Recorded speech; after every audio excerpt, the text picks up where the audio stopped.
আল্লাহ রাব্বুল আলামিন কিছু কাজের প্রতিযোগিতা দেখতে চান, এজন্য আল্লাহ তাআলা আদেশও করেছেন উম্মতকে, বান্দাকে। আল্লাহ বলেন, ওয়াসারিউ ইলা মাগফিরাতিন মির রাব্বিকুম ওয়া জান্নাতিন 'আরদুহাস সামাওয়াতু ওয়াল আরদ।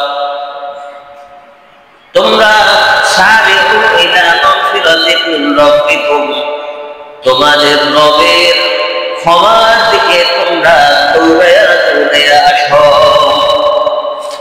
সারিউ, দৌড়াইয়া আসো, নেক কাজের প্রতিযোগিতা করো, এটা আল্লাহ তাআলা চান।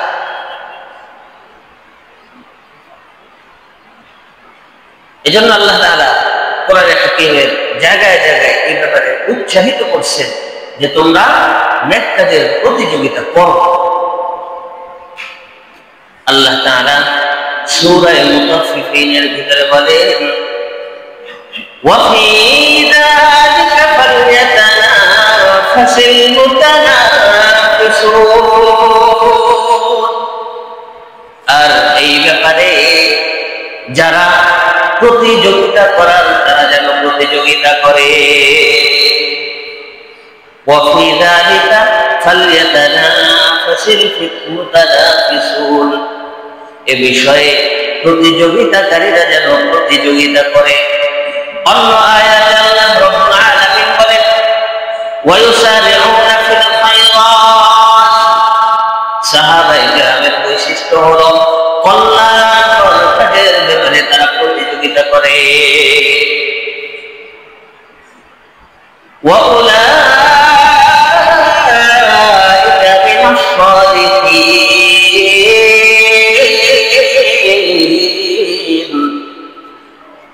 আর তারাই হলো সালেহিন তথা নেককার বান্দা হিসেবে দুনিয়াতে প্রতিষ্ঠিত। তাহলে বলেন তো, নেককার বান্দার বৈশিষ্ট্য কি? ভালো কাজে প্রতিযোগিতা করা। জোরে বলেন না, ভালো কাজে প্রতিযোগিতা করা। অন্য আয়াতে আল্লাহ বলেন, ফাস্তাবিকুল খায়রাত, বান্দারা তোমরা কল্যাণকর কাজের প্রতিযোগিতা করো। এই সমস্ত আয়াতের দ্বারা বোঝা যায় যে আল্লাহ রাব্বুল ইজ্জাতের চাহিদা, আল্লাহ তাআলা চান যে তার বান্দারা কল্যাণকর কাজে একে অপরের থেকে অগ্রসর হয়ে যান। সাহাবায়ে কেরাম আমল করে দেখিয়ে গিয়েছেন কিভাবে নেক কাজের প্রতিযোগিতা করতে হয়। আল্লাহ রাব্বুল ইজ্জাত নবীজি সাল্লাল্লাহু আলাইহি ওয়াসাল্লাম মদিনায় হিজরতের পরে বিধান দিলেন, ওগো হাবিব, আপনি এখন থেকে বাইতুল মাকদিসের দিকে ফিরে নামাজ আদায় করবেন, সালাত আদায় করবেন। নবীজি সাল্লাল্লাহু আলাইহি ওয়াসাল্লাম আদেশ পালন করলেন, কিন্তু নবীজি সাল্লাল্লাহু আলাইহি ওয়াসাল্লামের দিলের তামান্না ছিল তিনি মক্কার দিকে বাইতুল্লাহ থেকে মুখ করে নামাজ আদায় করবেন। দীর্ঘ 16 মাস পরে আল্লাহ তাআলা হুকুম পরিবর্তন করলেন, এখন থেকে আর বাইতুল মাকদিসের দিকে নয়, বরং বাইতুল্লাহর দিকে মুখ করে তোমাদেরকে নামাজ আদায় করতে হবে। সাহাবায়ে কেরাম জনৈক সাহাবী বাজারে দেখেছিলেন, পথিমধ্যে দেখতে পেলেন প্রতিবয় সাহাবী মসজিদের ভিতরে সমাগম। কি ব্যাপার? এই অসময়ে তারা আসরের নামাজের সময় বিধান নাজিল হয়েছে, এই সময়ে তারা মসজিদের ভিতরে কি করে? দৌড়ায় গেলেন, জিজ্ঞেস করলেন, ও আমার সাথীরা, বলো তো দেখি কি কারণ তোমরা এখানে একত্রিত হয়েছ? সাহাবায়ে কেরাম জানাইলেন, এখন থেকে ঘোষণা হয়েছে আর আমরা বাইতুল মাকদিসের দিকে নয়, বরং বাইতুল্লাহর দিকে ফিরে নামাজ আদায় করব। সাহাবী শুনতে বিলম্ব, উঠতে বিলম্ব করতেছেন না, তাৎক্ষণিক দাঁড়িয়ে গেলে বাইতুল্লাহর দিকে ফিরে 2 রাকাত নামাজ আদায় করে নিলেন। জিজ্ঞেস করা হলো, কি ব্যাপার, তুমি কেন নামাজ আদায় সাহাবী বলতেছে, আমি চাইলাম যে বাইতুল্লাহর দিকের বিধান আসার পরে সর্বপ্রথম যেন আমি বাইতুল্লাহর দিকে ফিরে নামাজ আদায়কারী হয়ে যাই, আমি যেন প্রথম ব্যক্তি হই যে সর্বপ্রথম বাইতুল্লাহর দিকে ফিরে নামাজ আদায় করছে। প্রতিযোগিতা, নেক কাজের প্রতিযোগিতা, কার আগে কে করবে। হ্যাঁ, এই ছিল তাদের বিধান। আমরাও প্রতিযোগিতা করি, কোনটা দিকে করি? হ্যাঁ, হযরতে আবু বকর, হযরতে ওমর রাদিয়াল্লাহু তাআলা আনহু উম্মতের সবচেয়ে শীর্ষস্থানীয় দুই সাহাবী। সব সময় তারা কল্যাণকর কাজের ভিতরে পরস্পরে প্রতিযোগিতা করতেন। ঘটনা আমাদের জানা, নবীজি সাল্লাল্লাহু আলাইহি ওয়াসাল্লাম ঘোষণা করছেন, যুদ্ধে যেতে হবে, যার কাছে যে সামান আছে প্রত্যেকেই সহযোগিতা করো। ওমর ফারুক রাদিয়াল্লাহু তাআলা যেহেতু আবু বকরের সাথে সব সময় প্রতিযোগিতা করতেন নেক কাজের জন্য, এই জন্য হযরত ওমর ফারুক রাদিয়াল্লাহু তাআলা নিজের ঘরে যে সম্পদ ছিল টোটাল সম্পত্তির অর্ধেক সমপরিমাণ নিয়ে আসছেন, যে সম্পদের দ্বারা মসজিদের প্রায় 1 কোণ ভরে গিয়েছে। সুবহানাল্লাহ। হযরত আবু বকর রাদিয়াল্লাহু তাআলা তিনিও সম্পদ নিয়ে আসবেন।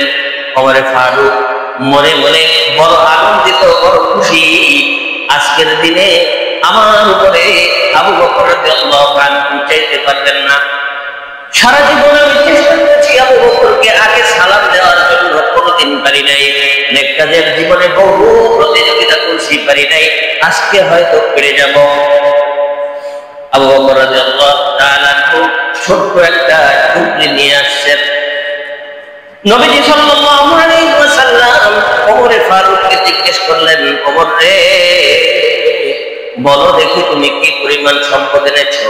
হযরত ওমর ফারুক রাদিয়াল্লাহু আনহু বলতেছেন, ইয়া রাসূলুল্লাহ, ইয়া হাবিবাল্লাহ, আমার গোটা সম্পত্তির অর্ধেক আমি জিহাদের ময়দানে দান করার জন্য নিয়ে আসছি। সুবহানাল্লাহ, অর্ধেক। হযরত আবু বকরকে জিজ্ঞেস করলেন, আবু বকর বলো তুমি কি এনেছো? আবু বকর রাদিয়াল্লাহু তাআলা বলতেছেন, ইয়া রাসূলুল্লাহ, ইয়া হাবিবাল্লাহ, ঘরের ভিতরে যে সম্পদ ছিল, যা কিছু ছিল, সব কিছু আমি আপনার জন্য নিয়ে এসেছি। আল্লাহু আকবার। আবু বকর ঘরে কি রেখে এসেছো? কিভাবে সংসার চলবে, কিভাবে আগামীর দিন চলবে? আবু বকর রাদিয়াল্লাহু তাআলা আনহু বলতেছেন, ইয়া রাসূলুল্লাহ, ইয়া হাবিবাল্লাহ, আমি তো ঘরের ভিতরে আল্লাহ এবং তার রাসূলের সন্তুষ্টি রেখে এসেছি। হযরত আবু বকর রাদিয়াল্লাহু তাআলা খেলাফত যুগের ঘোষণা, খলিফাতুল মুসলিমিন হযরত আবু বকর রাদিয়াল্লাহু তাআলা তৎকালীন তার খেলাফত যুগে একটা বৈশিষ্ট্য ছিল, উম্মতের মধ্যে, আমার রাজ্যের ভিতরে যারা বৃদ্ধা আছে, যাদেরকে সহযোগিতা করার মতো কেউ নাই, স্বামী নাই, সন্তান নাই, এমন নিরহ, এরকম অসহায় নারী যারা আছে, তাদের তালিকা করা থাকতো রাষ্ট্রীয় কার্যালয়ের ভিতরে, মসজিদের ভিতরে। যদি কোন ব্যক্তি চায় এইরকম কোন অসহায় নারীর খেদমত করবে, সেবা করবে, তাহলে রাষ্ট্রীয়ভাবে তার থেকে ঠিকানা নিয়ে ওই নারীর সে নিয়মিত খেদমত করবে। সুবহানাল্লাহ। আবু বকর রাদিয়াল্লাহু তাআলা এই সিস্টেম জারি করলেন। আর বর্তমান যুগে আমাদেরও খেদমত করা হয়, বয়স্ক ভাতা দেওয়া হয়, শর্ত হলো তোমাকে 3000 টাকা দিতে হবে, ঠিক কিনা? আরে ঠিক বলতো, ভয় পেতেছেন কেন? ঠিক না ঠিক? আবু বকর রাদিয়াল্লাহু তাআলা নামের তালিকা করে রেখেছেন। হযরতে ওমর ফারুক রাদিয়াল্লাহু তাআলা একজন বৃদ্ধা নারীর নাম দেখলেন, চিন্তা করে দেখেন ওমরে ফারুক সবচেয়ে বড়, আবু বকরের পরে যার অবস্থান। ওমরে ফারুক রাদিয়াল্লাহু তাআলা আনহু এক নারীর ঠিকানা নিয়ে, বৃদ্ধা অসহায় এক নারী যার সেবা করার মতো, যার কাজ করার মতো কেউ নাই, ঠিকানা নিয়ে চলে গেলেন তার খেদমত করবেন। ঠিকানা মতো ফজর করে রওনা হয়ে গেলেন। সাহাবায়ে কেরাম ফজরের পর থেকে কাজ শুরু করতেন, কারণ নবীজি সাল্লাল্লাহু আলাইহি ওয়াসাল্লাম বলে গিয়েছেন এই উম্মতের জন্য ফজরের পরের সময়টার ভিতরে বরকত রেখে দিয়েছে। আর আমরা ফজরের পরে যেটা সে ঘুমাই, ফজরও পড়ি না, আবার ফজরের পরে উঠবো থেকে, কারণ ঘুমাইছি তো রাত্রে 2টায়, 2:30টায়, 3টায়। বিশেষ করে যুবক শ্রেণী যখন তাহাজ্জুদের সময় হয়, যুবক শ্রেণীরও ঘুমের সময় হয়, ঠিক না ঠিক? সারা রাত মোবাইল টিপে যখন আল্লাহ চৌমাসে এসে রাখেন দুনিয়ার মানুষ তোমার কোনো প্রয়োজন আছে কিনা, যুবক তখন চক্ষু বন্ধ করে মোবাইলটা রেখে ঘুমায়া যায়। যুবকের জীবনে বরকত আসবে কোত্থেকে? ওমরে ফারুক রাদিয়াল্লাহু তাআলা আনহু ফজরের পরে চলে গেলেন। যাওয়ার পরে ঘুরে যখন পড়া নামলেন, জিজ্ঞেস করলেন ও বুড়িমা আপনার কোনো কাজ আছে কিনা? আমি ওমরে ফারুক আসছি, আপনার কাজটা করে দেব। বুড়ি ভিতর থেকে আওয়াজ দিয়ে আমার যত কাজ ছিল সমস্ত কাজ আপনার পূর্বেই আরেকজন এসে করে দিয়ে চলে গিয়েছে। ওমরে ফারুক রাদিয়াল্লাহু তাআলা বুঝলেন আমার মনে হয় দেরি হয়ে গিয়েছে, বিলম্ব হয়ে গিয়েছে, আগামীকাল আরো একটু আগে আসতে হবে। দ্বিতীয় দিন ওমরে ফারুক রাদিয়াল্লাহু তাআলা আরো আগে চলে গেলেন।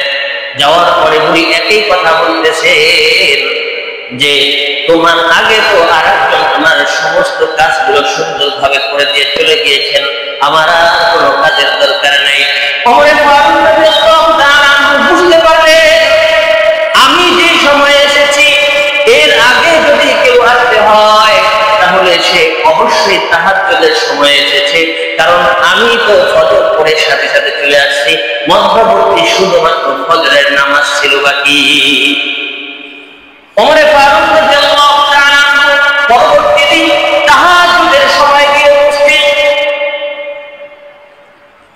বুড়ির সেবা করার জন্য, নেক কাজের প্রতিযোগিতা করার জন্য ফজরের আগে তাহাজ্জুদের সময় যে বুড়ির বাড়িতে উপস্থিত না, ওই বুড়ি তার মা না, বুড়ি তার খালাও না, বুড়ি তার কোনো আত্মীয় স্বজন না, শুধু রাষ্ট্রীয়ভাবে ব্যবস্থা করা হয়েছে একজন অসহায় নারীর সেবা করার জন্য। এইরকম একজন অপরিচিত নারীর খেদমত করার জন্য ওমরে ফারুক চলে গেলেন শেষ রাত্রে তাহাজ্জুদের সময়। বুড়ির ঘরে পড়া নাড়লেন। ওমরে ফারুক রাদিয়াল্লাহু তাআলা পড়া নাড়ার সাথে সাথে বুড়ি ভিতর থেকে বলতেছে কে তুমি রে ভাই এত রাতে এখানে? ওমরে ফারুক বলতেছেন আমি আপনার সেবা করার জন্য এসেছি, আপনার কাজগুলো আমি করে দেব। বুড়ি পূর্বের মতো বলতেন তুমি আসার পূর্বেই আরেকজন আমার সমস্ত কাজগুলো করে চলে গিয়েছে। আল্লাহু আকবার। এবার ওমরে ফারুক রাদিয়াল্লাহু তাআলা লড়ে চলে বসলে নেক কাজের প্রতিযোগিতায় আমি হেরে যাচ্ছি, এটা তো হতে পারে না। কে সেই লোক? আমাকে এই কাজ করার দরকার নেই, বুজুর্গটাকে তাকে আমাকে খুঁজে বের করতে হবে। সেই লোকটাকে যে এই কাজ করার জন্য আমার আগে এই তাহাজ্জুদের সময় পূর্বে চলে আসে। এবার পরবর্তী দিন ওমরে ফারুক রাদিয়াল্লাহু তাআলা ইশার নামাজের পরে আর ঘুমাইতে গেলেন না, বরং বুড়ির বাড়ির পাশে দেয়া অবস্থান করলেন, দেখি কে আসে, কখন আসে কাজ করার জন্য। সময় গড়াইতেছে, সমস্ত মানুষ ঘরগুলোর মধ্যে কাটানো হয়ে গেছে, ঘুমিয়ে যাচ্ছে, তিন পতন নীরবতা। গভীর রজনীতে হঠাৎ দেখতে পেলেন কে যেন আসতেছে। আস্তে আস্তে যখন বুড়ির বাড়ির কাছে নিকটে চলে আসলো, এবারে ওমরে ফারুক রাদিয়াল্লাহু তাআলা যিনি সুঠাম দেহের অধিকারী ছিলেন, বড় শক্তিশালী ছিলেন, এই ওমরে ফারুক এবার জিজ্ঞেস করতেছেন, হে ভাই, কে এত গভীর রাতে তুমি এখানে কি করো? তোমার কাজটা কি করতেছো তুমি? হযরতে ওমরে ফারুকের ধমকের চোটে দরকার ছিল ভয় পেয়ে যাওয়ার, কিন্তু যুবক ভয় পাইল না। ভয় তো পাই না, কারণ উল্টা ওমরে ফারুক যখন তার চেহারা দেখলেন, স্বয়ং ওমরে ফারুক রাদিয়াল্লাহু আনহু ভয় পেয়ে গেলেন। ওমরে ফারুক যখন ডাক দিলেন, ফিরে তাকাইলেন, তিনি দেখতে পাইলেন না না, সাধারণ কোন সাহাবী না, বরং যিনি বর্তমান এই রাষ্ট্রের দায়িত্বশীল গভর্নর স্বয়ং হযরতে সিদ্দিক আকবর রাদিয়াল্লাহু তাআলা উপস্থিত। নেক কাজের প্রতিযোগিতা, সুবহানাল্লাহ, আসতে হয়ে গেল না? ভালো কাজের ওমরে ফারুক রাদিয়াল্লাহু আনহু বলতেছেন, আবু বকর, আপনি রাষ্ট্রের দায়িত্বশীল, সারাদিন রাষ্ট্রীয় কাজে ব্যস্ত থাকেন, আবার আপনাকে দেখতেছি আপনি আসলেন, কিন্তু পায়ে আপনার জুতা নেই, কারণ কি? সুবহানাল্লাহ, পায়ে কি নাই? জুতা নেই। ওমরে ফারুক রাদিয়াল্লাহু আনহু প্রশ্নে আবু বকর রাদিয়াল্লাহু আনহু চমৎকার জবাব দিতেছেন, ওরে ওমর ফারুক, শোনো রে ভাই, গভীর রজনীতে সমস্ত মানুষ ঘুমাইতেছে, আমি যদি জুতা নিয়ে আসি, জুতার আওয়াজে না জানি আমার রাষ্ট্রের কোন ব্যক্তির ঘুম ভেঙে যায়। আর আমার দেশের শাসকেরা, তারাও শাসক ছিল, ঘুম ভেঙে যাবে বিধায় জুতা পরিধান করে নাই। আমরাও এমন এক রাষ্ট্রে বাস করি, রাষ্ট্রের নেতৃস্থানীয় লোক যাবে, এই জন্য অসহায় মানুষের অ্যাম্বুলেন্স পর্যন্ত বন্ধ করে রাখা হয়, গাড়ির ভিতরেই তার জীবন শেষ। ঠিক না ঠিক? আওয়াজ করে বলেন সত্য না মিথ্যা? ঘটে নাই, এ ধরনের ঘটনা ঘটে নাই? এটাও রাষ্ট্র, ওটাও রাষ্ট্র। সিদ্দিক আকবর বললেন, আমার জুতার আওয়াজে কারো ঘুম ভেঙে যাবে এটা আমি চাই না। রাষ্ট্রীয় প্রধান কোন এমপি নয়, মন্ত্রী নয়, যিনি স্বয়ং খলিফাতুল মুসলিমিন, তিনি বলতেছেন, আমি এটা চাই না আমার জুতার আওয়াজের কারণে কেউ ঘুম ভেঙে যাবে, এই জন্য এই অন্ধকার রজনীতে আমি খালি পায়ে হেঁটে হেঁটে বুড়ির বাড়ি পর্যন্ত চলে আসছি। ওমরে ফারুক আবার জিজ্ঞেস করলেন, আরো একটা উত্তর দিলেন হযরতে আবু বকর রাদিয়াল্লাহু আনহু, সেটা হলো, আমি যদি জুতা পায়ে দিয়ে আসি তাহলে হয়তো বা দুনিয়ার কোনো মানুষ জেনে যাবে, কিন্তু আমি তো চাই না দুনিয়ার কোনো মানুষ জানুক, আমি চাই শুধুমাত্র একজন জানুক, তিনি কে? আমি চাই শুধু আল্লাহ তাআলাই জানুক, আর কেউ না। এই জন্য আমি গোপনে আসার জন্য জুতা ছাড়া। সুবহানাল্লাহ।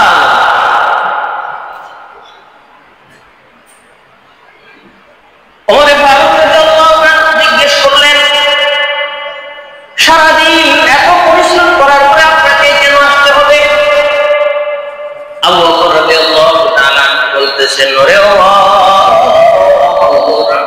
ভাই ওমর, শোনো, আল্লাহ তাআলা তো আমাকে দায়িত্ব দিয়েছেন, নবী আমার বলে গিয়েছেন, কুল্লুকুম রাঈন ওয়া কুল্লুকুম মাসউলুন আন রাইয়াতিহি।